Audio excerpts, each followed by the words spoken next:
Well, Jim, moving on from Dynamite, let's stay on the topic of AEW because some people have sent this over to us now, and I have here the latest edition of the Wrestling Observer newsletter. This is the, what issue is this? This is the September 1st issue, I believe. Yes, that is indeed what it is. Yes, it's about that time. Another major story of the week was the announcement that Swerve Strickland had signed a new deal. Based on what we've been told, this deal locks him up through September 2029. It was well known that WWE tried to make a play for the Strickland and Prince Nana act. The deal and by the way, have I ever mentioned I despise when he phrases things like that? Yeah, this act, like it's a vaudeville crew. The deal was reportedly agreed to Where's the juggling fucking monkeys? The AEW deal was reportedly agreed to a few weeks back, but they saved the announcement for here. People were talking about how Swerve has become a rich man with the new deal, and it's believed to be among the biggest deals in pro wrestling, although would be well below the Roman Reigns, Cody Rhodes, and Randy Orton level.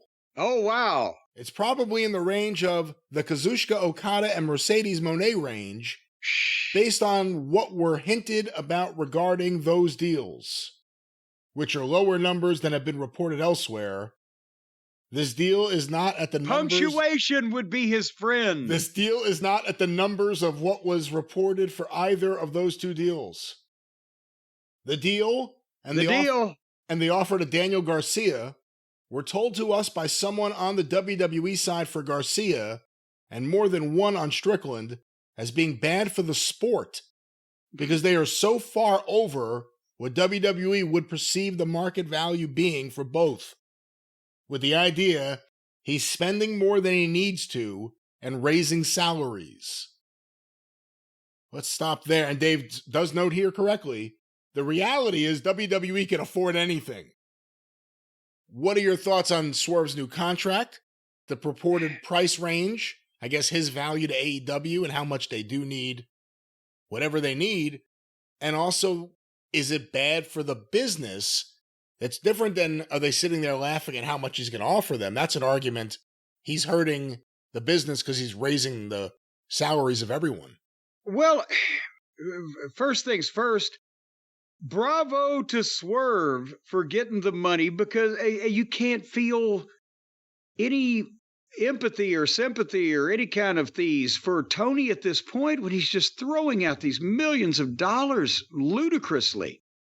And Swerve is not, I mean, let's face it, Mercedes is embarrassing that she's being paid millions of dollars for whatever she's doing in public on this program. And Okodi, to me, is the same thing. It's embarrassing. It's this broken down, bland, boring fuck is getting millions of dollars when there are guys in that company that are working their asses off at least. They don't get any help from the office. They don't get any help from booking, but at least their talent and they're working, boom. Swerve's not embarrassing. He's working hard. He's trying to do shit. They just have no direction and there's no cohesive creative. So bless him for getting the money.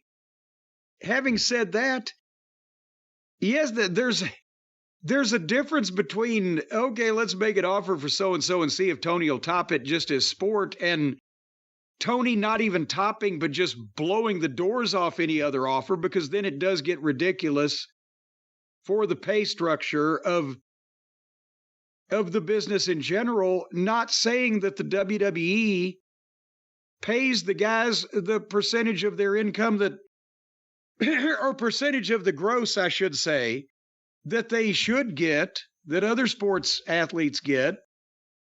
That's a different story.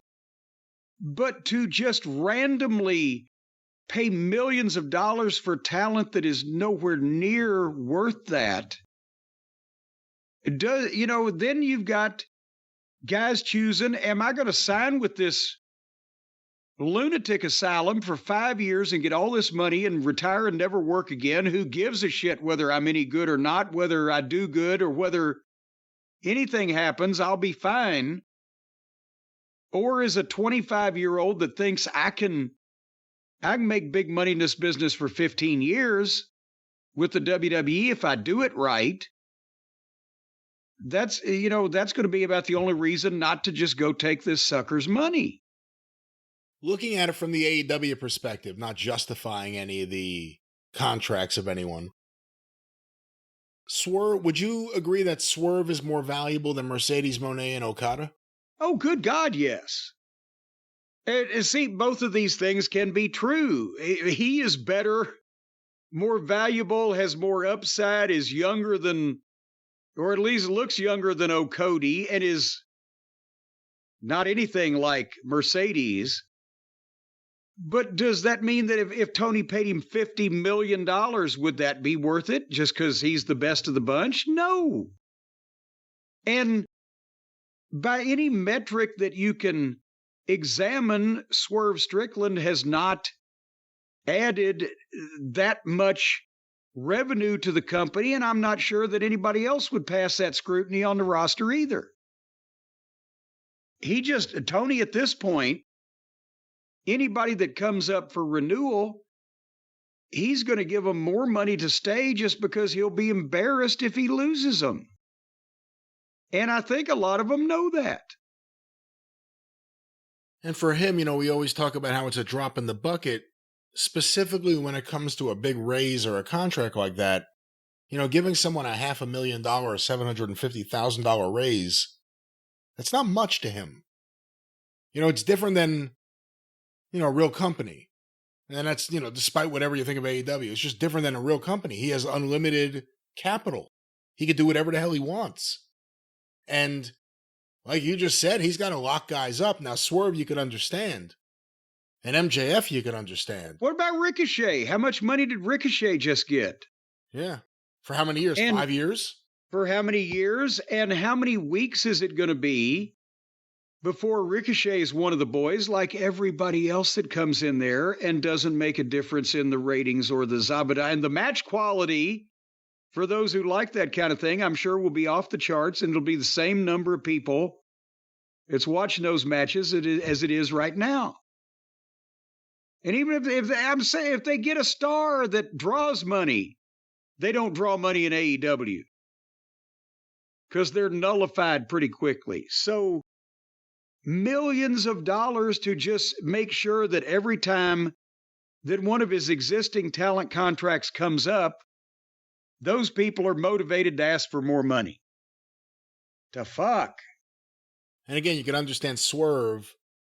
What kind of raise did Daniel Garcia get to keep him from WWE? But again, to keep him from going to NXT, you think Danny Garcia is going to walk onto the main roster?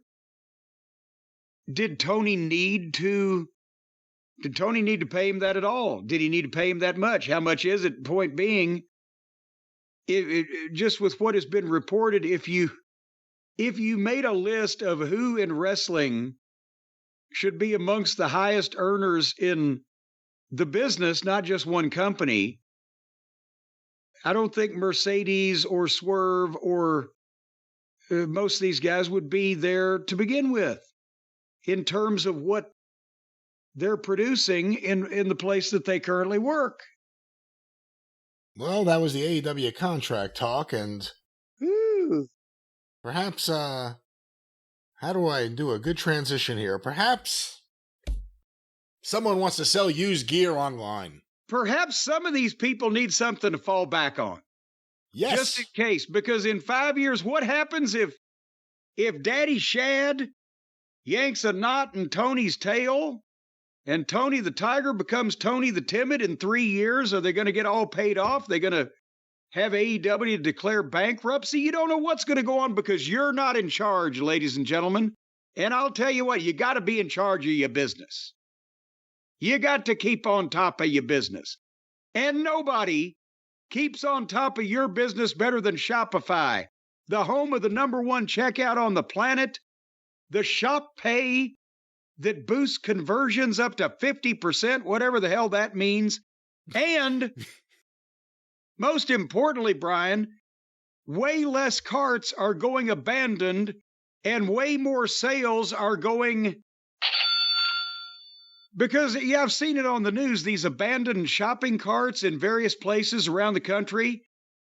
On a windy day especially, they'll blow right through the parking lot and into the side of your car. It's causing all kinds of damage. You do not want people abandoning these carts. And Shopify will not let them. Whenever they get on your shopping cart there, Shopify instantly performs an internet handcuffing procedure. Unless they buy something, their computer is frozen, they can't get out of it. That is how they have managed to raise sales 48% in the first quarter. Did you hear about this? I don't know how much any of this is true, and I haven't seen any news reports about shopping carts flying through the parking lot. I don't know where you're seeing that either. Well, yes, but now you got to admit that it's a good idea that they've got your computer rigged to where if these people try to get out of your cart without buying something, well, they'll just freeze their computer up. And a big sign will come up on the screen. Shopify says you have to buy something or we won't let you go. And that gets your profits up in a heartbeat, just like that. So if you're into growing your business, folks, your commerce platform better be ready to sell wherever your customers are scrolling or strolling. See how they do that there? Scrolling and strolling. On the web, in your store, in their feed, and everywhere in between. They're scrolling and a-strolling, strolling and a-scrolling. Stroll, stroll, like that Billy Squire song. I'm spitballing here. That's a Billy Squire song, Stroll? Well, the stroke. That's not Stroll. The stroll. Now, everybody, have you heard? If you're in business, then a stroll's the word. You want to sell where your customers are strolling, or if they're scrolling, you get your Shopify going, and your bankroll will be rolling. I'm working on this. Yeah. This is the Rock Me Tonight. This is more like Rock Me Tonight part of his career. Well, but you got to do the fancy dance. And again, folks, businesses that sell more sell on Shopify. Did I do that before? They like it when I do that. So you can upgrade your business and get the features of the folks at Shopify. And all you got to do is go to shopify.com/Cornette. That's a new one now.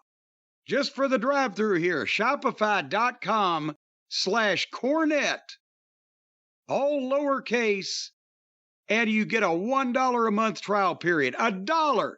A measly, you can go roll a bum in a street and take his tin can and get $1. You shouldn't do that. Let's not even talk about that. Leave the bum alone. Well, let's not call him a bum. Let's give him some dignity, goddammit. No, bums aren't people. What? Bums aren't people. They're just out there getting in the way. We got to get them out of the way so we can do big business with Shopify. We need to get them in the way of the right track and get them going, and maybe they'll start a Shopify store and they can pick their life back up and shave. Time to the railroad track then, and watch the fucking body parts just fly when the train comes by. No, get them on the right track or the left track. No, how about just no. And let's tell everyone that I don't even know how to recover this one, folks. Let's tell everyone. Shopify is where you're going to make some money. See, that's why I do this. When I do that, it means money. And you're not a bum and you will live, folks. That's what we're trying to say. Yeah, I'm not a bum. And you people out there aren't bums. If you were bums, you wouldn't be listening to the podcast because you wouldn't have enough money to have something to listen to it on. It's only people that have no money and possessions that are worthless to society. Well, don't say that. That's not true. It's a matter of what you are inside, who you are, your character. Well, then find a bum and gut him and turn him inside out and see what he looks like. Leave the bums alone with Shopify. Leave the bums alone. Folks, right now, go to shopify.com/Cornette. That's all lowercase to upgrade your selling. Boy, a lot of people in the wrestling business need to do that too. Integrate Shopify Cha-Ching SFX. Oh, that was a stage direction. I love lamp. Shopify.com/Cornette. $1 a month. How can you beat it? It's just impossible.